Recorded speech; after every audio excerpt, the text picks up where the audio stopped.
All right, so right now we're talking about Sunday. The Commanders are 3-3. They've won and lost interchangeably. Win-loss, win-loss, win-loss. So they're due to win. That's good. They need to.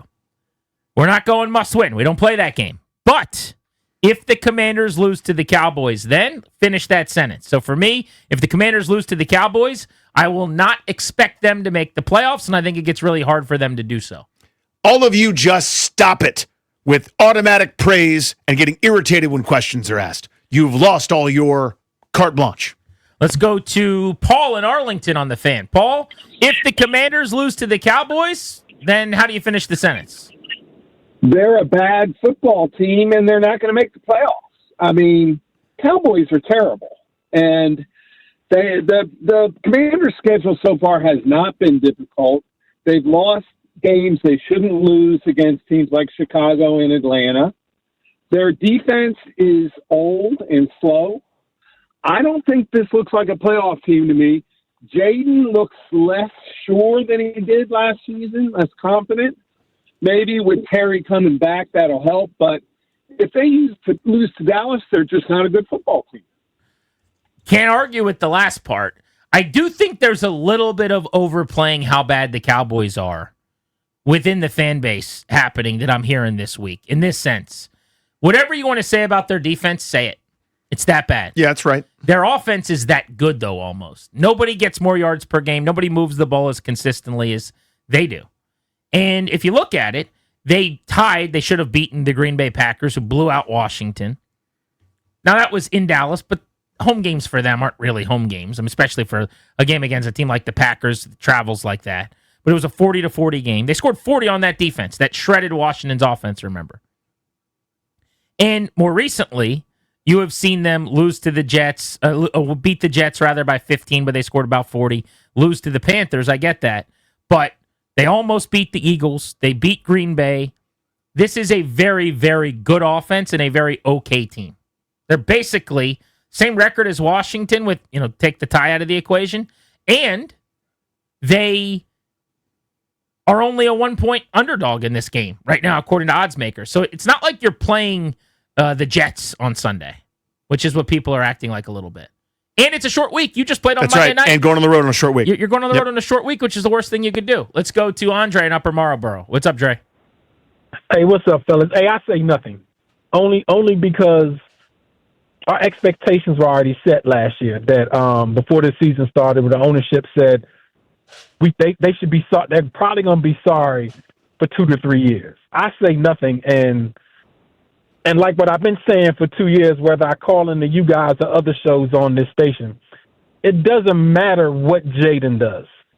If the defense can't stop somebody from scoring one more point than them, it doesn't matter. And what was the score against the Bears? They lost by a point. I mean, they got Von Miller, but he's an old Von Miller.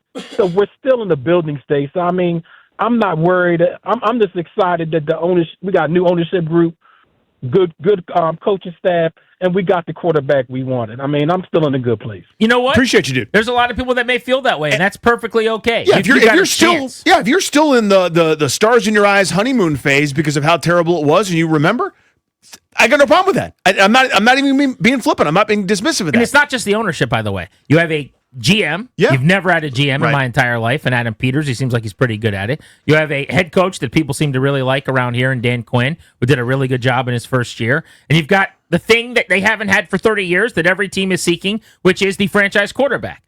Regardless of if Daniels plays at the level he did last year or not, does he get into the MVP conversation again or not? Does he turn the ball over here or there or not? We've seen enough to know that this is the answer. This is the 10-plus year franchise QB that you plug in and you watch operate. The question is now, what's the ceiling, and does he get back to being able to play like he did as a rookie, or is it more like whatever this is this year is a really good QB option who's top half the league? Maybe it's not top 4, top 7. Maybe it's top 10, top 12, top 13, whatever that looks like. But you've got the answer at quarterback. You've got a harmonious GM-head coach relationship. And, of course, the ownership part is the biggest. So if you go, last year was great. This is a house money season. Third year of the program next year. I'm fine. I don't have to completely agree with all of that, but I certainly understand the sentiment. I do, too. And if you're taking a longer view, that's I welcome that, honestly. I generally try to do that as well, over an individual play or a week or even a month. I think in terms of years when we you make franchise decisions.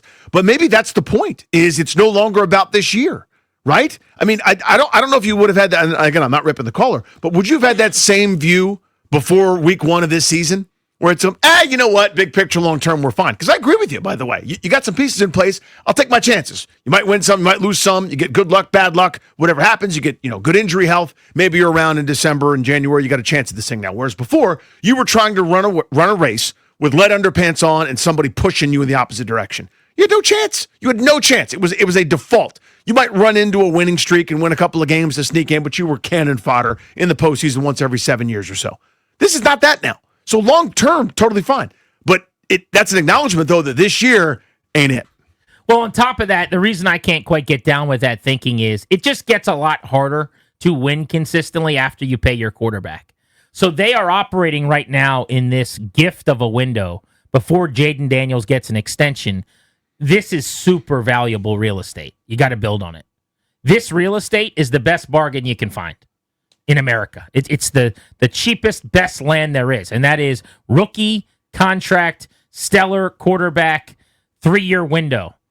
And you got to try to win during this window as best you can. Otherwise, it's a real waste of a golden opportunity, frankly, because it will get harder. On top of that, when you say, oh, well, it's just year 2, they haven't acted like it's a 3-year plan. They haven't prioritized 26 or 27. Yeah, they've gone pretty right now, 2 straight years. They've prioritized here and now. They did it again this offseason. You don't make as many trades of draft picks that they don't have next year if it's about next year.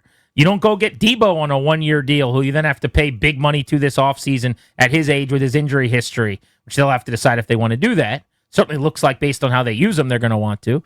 But you don't do that about next year. You don't get Tunsil pre-extension. That's probably coming this offseason. You don't trade the picks you did for Lattimore and then re-up with Lattimore and pay him elite corner money. All those things were done to be really good this football season. So while it's a nice out to just say, it's only the second year and we got a young quarterback and it's early in this coach's tenure, I get not needing to get back to the NFC Championship game to be happy. That was a fluke. But if you go 7-10 the year after next season, I'm also not just going to dismiss it and say, it's only been 2 years. They've already got one NFC title game berth. Like, no. They made a lot of decisions to be good this year. You kind of got to be good this year. Let's go to Kevin in Stafford. What's up, Kevin? Hey, fellas. How y'all doing? What's up, buddy? Hey, look. If the Commanders, who has the oldest defense in the league, goes to Dallas and loses to the worst defense in the league, then it's time for Peters to gather up all his draft picks, like one of your previous callers said, and start selling off some pieces that he can get some draft picks for. Deron Payne, because he's going to want another big contract. So in that aspect, I think if they lose to Dallas, they're pretty much done. Because of everything that you all have said prior to me getting on the phone, still on some of my thunder anyway. But, apologies, buddy. Just trying to do the show over here. I know. Their defense is just... It's old and slow. That's what it is, right? Slow. I mean, yeah. I love Bobby Wagner, but he cannot get from sideline to sideline. There's nobody you'd rather have, Kevin, coming basically from 5 yards off the ball to the line of scrimmage between the tackles to make a tackle of a running back. Still in this minute, I don't think, than Bobby Wagner.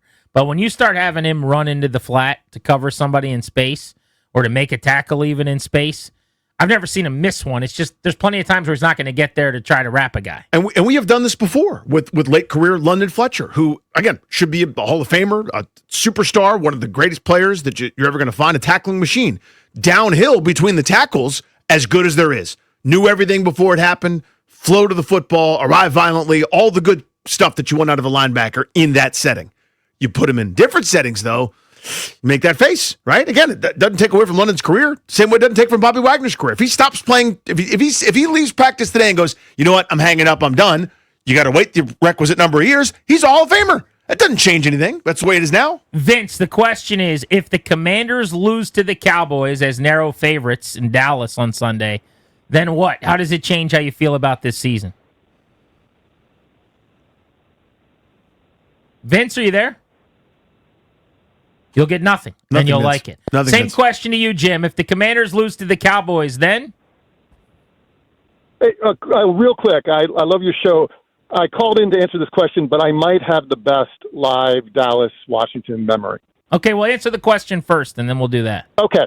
It's so funny. You really hit my thunder. What my answer was, I'd get Peters in the conference room and say, what is your 3-year plan to get us to be a superior team before we pay Jaden $70 million a year?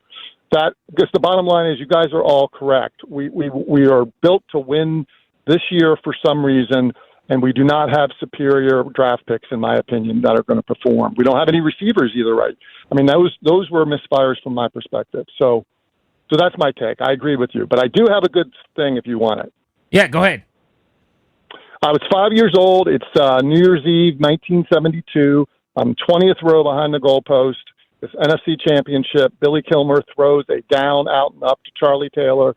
Washington extends. The ball comes over his hands. Charlie Taylor catches it and runs right up 20 rows down. And I looked at my dad and I said, I love you.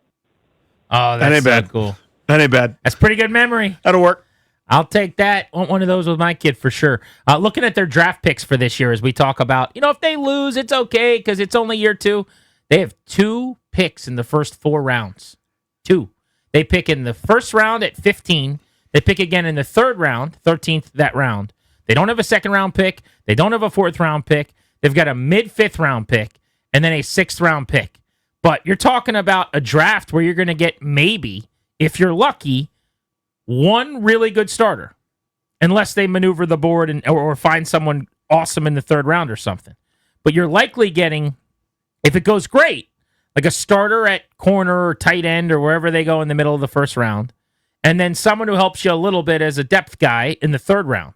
And you might be replacing Daron Payne. You might be replacing, and who knows, are they going to lock up Tunsil? Is Deebo Samuel going to be on the roster? Like they might have some holes of some of their better players. And it's about 3 weeks to the trade deadline. I believe November 4th for the NFL.